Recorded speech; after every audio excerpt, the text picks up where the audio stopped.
Questions and controversy swirl around the deaths of those 4 American soldiers in the African country of Niger.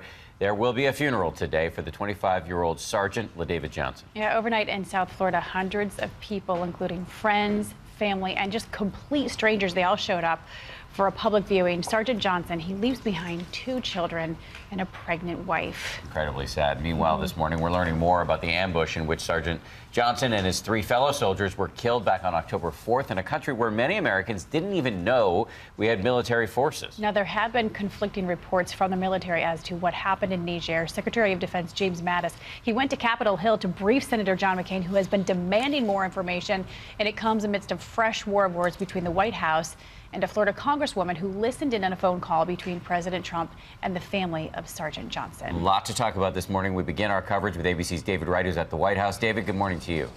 Good morning, Dan and Paula. We are learning a lot more about that deadly ambush. It took place 17 days ago. Some Democrats are already calling it Trump's Benghazi, but there's still a lot we don't know. Mr. President, did you authorize the mission in Niger? Thanks, Peter. Thank you all very much. President Trump has been uncharacteristically tight-lipped about the tragic mission that cost the lives of 4 American soldiers, 3 of them Green Berets. Lawmakers on Capitol Hill want answers. Senator John McCain threatened to use subpoenas to get them. On Friday, Defense Secretary James Mattis showed up in person to brief McCain. I felt that we were not getting sufficient amount of information, and we are clearing a lot of that up now. Here's what we know about the attack. It took place October 4th near the village of Tongo Tongo. The U.S. soldiers, accompanying Nigerian troops, met with a village elder. A senior intelligence official tells ABC News that during that meeting, the soldiers had an inkling of danger. The hair on the back of their necks stood up after 2 motorcycles raced out of the village. The intelligence official tells us the troops felt like the elder was trying to stall them. Sure enough, armed fighters soon hit them with everything from the woods on both sides of the road, small arms, vehicle-mounted weapons, even mortars.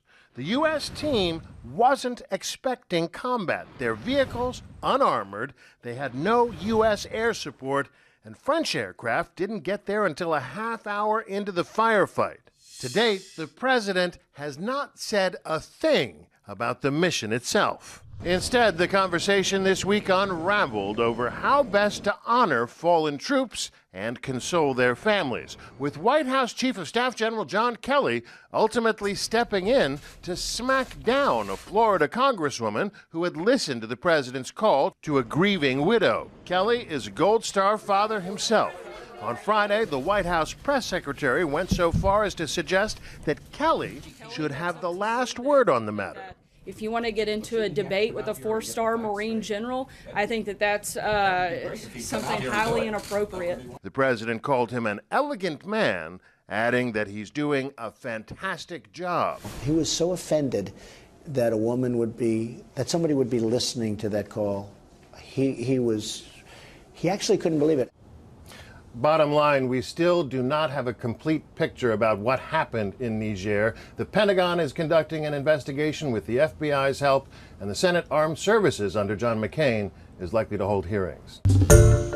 Hi, everyone. George Stephanopoulos here. Thanks for checking out the ABC News YouTube channel. If you'd like to get more videos, show highlights, and watch live event coverage, click on the right over here to subscribe to our channel, and don't forget to download the ABC News app for breaking news alerts. Thanks for watching.